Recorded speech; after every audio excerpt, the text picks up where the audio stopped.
Fellas, AC here. Welcome to another review. Now, today I want to talk about a fragrance which I have discussed in various of my lists. It's from a house which I have a lot of time for. And the fragrance is one of the most amazing fragrances in my list. It is 1899 by Histoires de Parfums. And this fragrance is very, very special. I consider this a piece of perfumery art. You know, you buy fragrances for various reasons. If you're one of those guys who likes to buy fragrances for the reason that it is basically an expression of art, then this is one of the fragrances you must try at least. 1899 by Histoires de Parfums. Now, this is part of the Histories line, and this is a very interesting concept. They take one personality and take the year they were born and then create a fragrance which is in line with the life of that personality. In this case, this is Ernest Hemingway. And as we all know, he was one of the most prolific American authors. He had a very, very nice life. Not nice, but interesting life. And at the start, I mean, there are movies on him.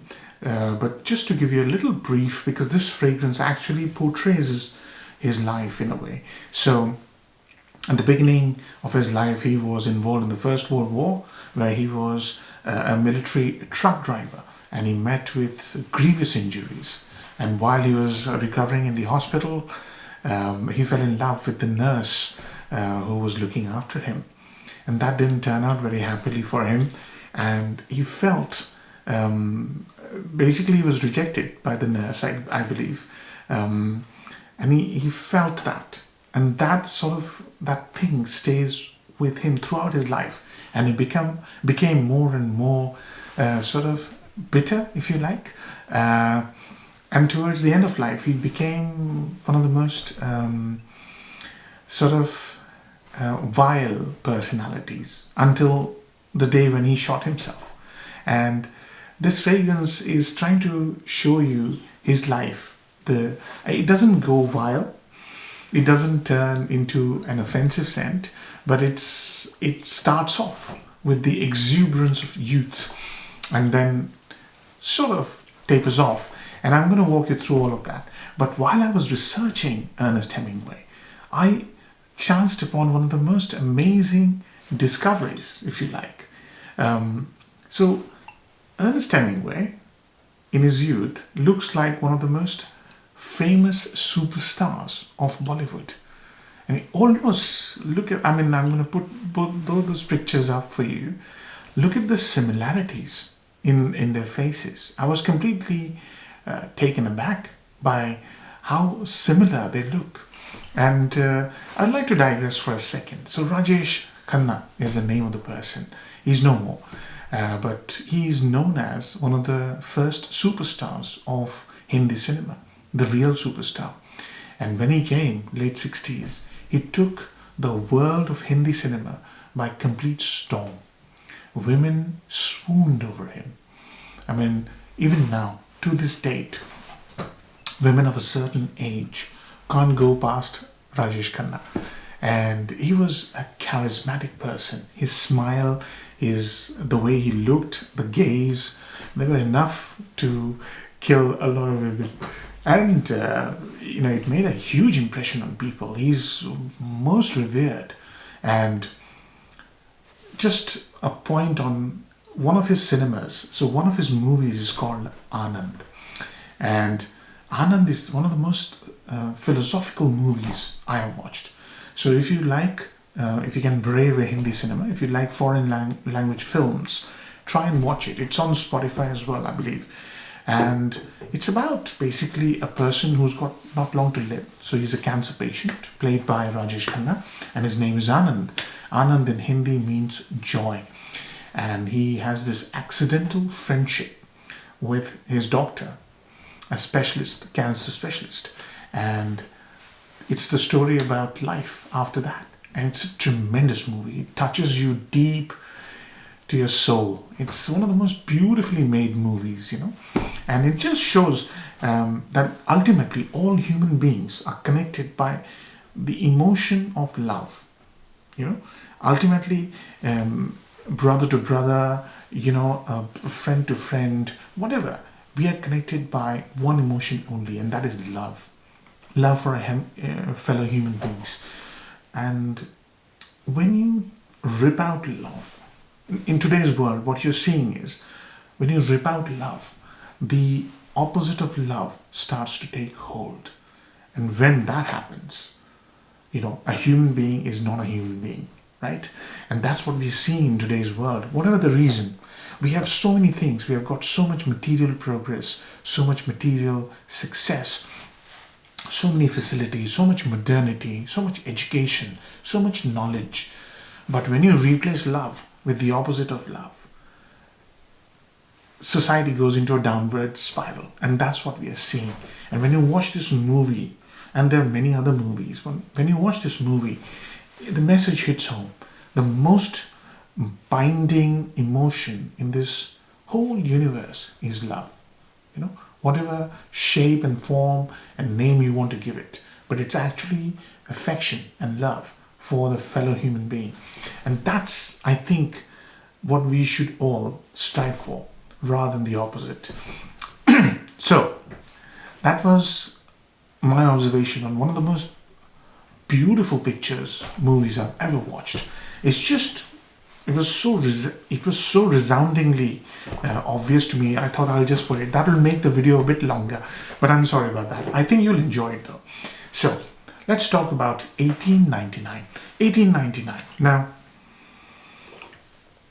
it's a woody spicy. So the moment you spray it, one is enough. One spray is more than enough. You immediately know you've sprayed something special. So it has this green, spicy warmth immediately. So the green bit is galbanum, which is not mentioned in the notes breakdown. But if you have a very mature nose, experienced nose, you will immediately smell galbanum. And the galbanum is fizzy. So there's juniper berries. And that galbanum reminds me of royal oud. And with that galbanum and that juniper berries, because Ernest Hemingway was a hard drinker and he was very fond of gin, so you have this juniper berry along with a wonderful, beautiful vanilla. And that vanilla is one of the richest vanillas you will smell. And that vanilla is again mixed with a superb floral, fruity note of orange blossom. Orange blossom is very sunny and bright. Tremendous, tremendous opening. There's also a hint of fizzy bergamot. Yeah?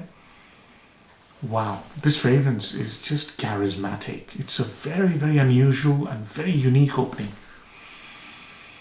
Within about 15 minutes or so, the fragrance brings in dry tobacco, very fine cut tobacco, just like people who create their own cigarettes, just like they call it backies here, roll-up cigarettes. They use a special type of pouch tobacco. That sort of tobacco, unsmoked, natural smell of tobacco, slightly dampened by rum maybe. Very, very, very hint of booziness with that dry tobacco. And that dry tobacco is made even more radiant by a note of iris blossom. And that iris blossom, orange blossom, tobacco with the note of galbanum and black pepper and vanilla create a beautiful, warm, woody, spicy scent signature. Love this fragrance. And slowly the fragrance becomes a little bit more sweeter. And this is where orange blossom plays a bigger role, and vanilla and amber resin. So once the fragrance settles down in the middle stages, it's more ambery, right? So greenness of galbanum gives way to the amber. And then in the late stages, it reminds me of another fragrance, which is tobacco vanille. And tobacco vanille uses pipe tobacco. So I get this dry, fine tobacco, fine cut tobacco, giving way to a damp pipe tobacco with vanilla and amber. And there's this lactonic note. So vanilla becomes more lactonic, more milky, with that tobacco. And I really enjoy that. And then in the final dry down, as if to sort of trace the life of Ernest Hemingway, the fragrance becomes incredibly dry, and it brings in a note of vetiver, and it becomes a bit more without the sweetness, if you see what I mean. So at the end of his life, he was a very bitter person. He was really repulsive to his dearest friends. He became totally withdrawn, and that is when he shot himself and finished his life, ended his life. I think he had 4 divorces or something like that. And that's how the fragrance ends. But the fragrance is spectacular.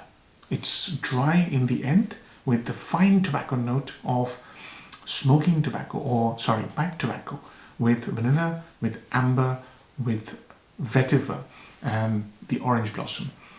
And what I really learned from this fragrance is how to use orange blossom. It's been done many times before. How to use orange blossom to pivot from this green, herbal, lighter notes, citrus notes, to a darker note, heavier, gourmandy note. And orange blossom is almost like an anchor point where the fragrance pivots over to a sort of lactonic, ambery tobacco, and then obviously very dry.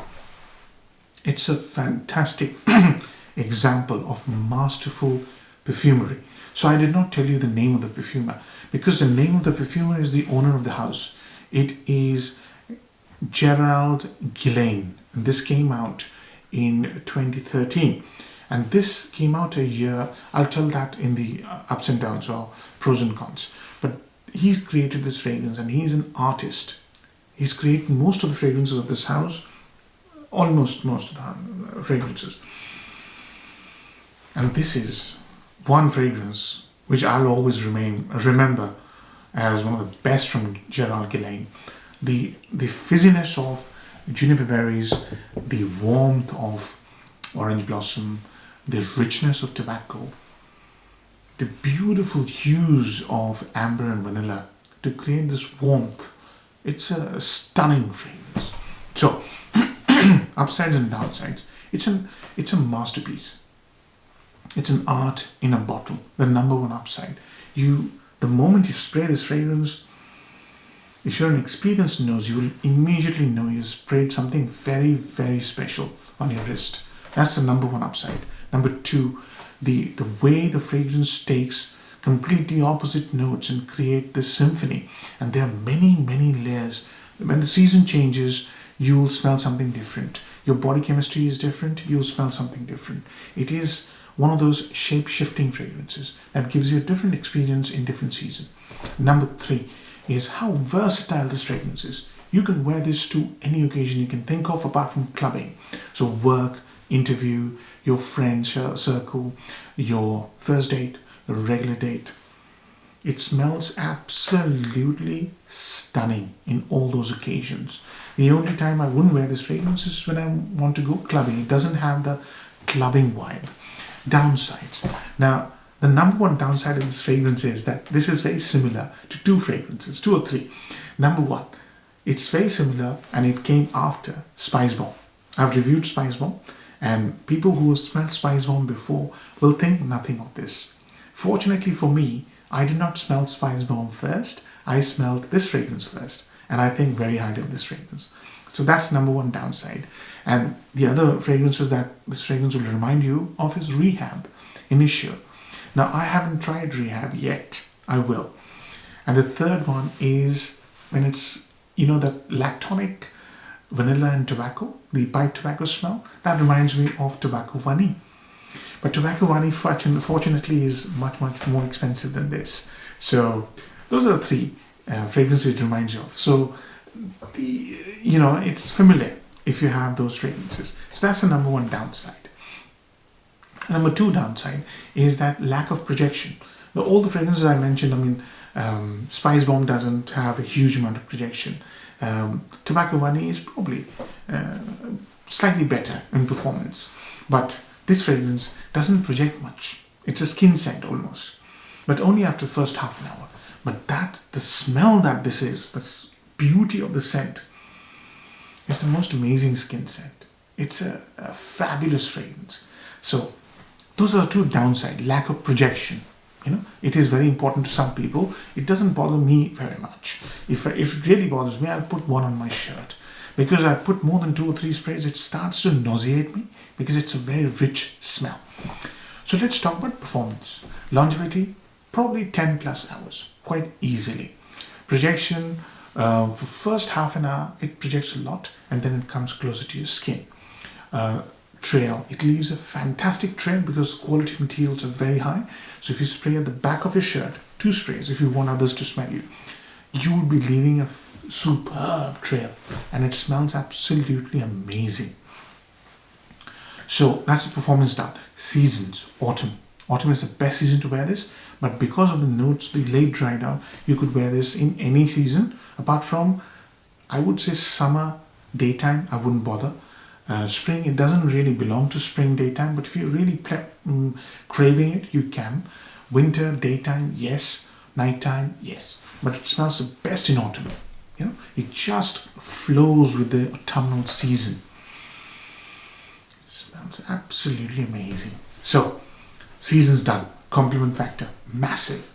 If people smell it on you, and if you're dressed properly, and if you're especially in a work scenario, you're bound to get a compliment. It smells so beautifully well made. It smells so aristocratic, so stylish, so masculine. You'll absolutely get a compliment if people smell this on you.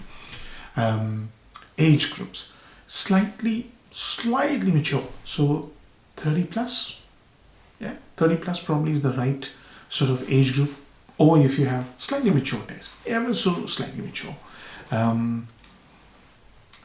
Value for money. So these fragrances have come down in price. Initially, they used to be like 150. This is a 120 ml bottle. They used to be 150, and now you can get these 120 ml bottles for 120 or less, even less than 100 if you look around. So less than £1 an ml is a steal for this fragrance. The only thing is, some people might find that Spice Bomb is probably doing the job, so why spend so much money? That's the only thing. So value for money for me, is medium to high. This is an incredible fragrance, and it does give you a little bit extra over Spice Bomb. So this is value for money for me is medium to high. So I've covered all aspects. How many marks will I give it? Bearing in mind that this replicates a fragrance which came before it, which is Spice Bomb. Spice Bomb came in 2012, this came in 2013. So you can say this is a clone of Spice Bomb. Bearing in mind that it doesn't have the kind of projection you would expect from a fragrance which costs £1 an ml. I'm going to give it an 8 out of 10. If I were to rank it based on how I feel about this fragrance, I would have given it a 10 out of 10. Because of its versatility, because of how wonderful it smells, how stylish it is, I would have given it a 10. But I have to bear in mind that there are 2 factors which might affect the perfect 10 score. So I'm giving it a 8 out of 10. Hope you enjoyed the review, fellas. Take care. Bye-bye.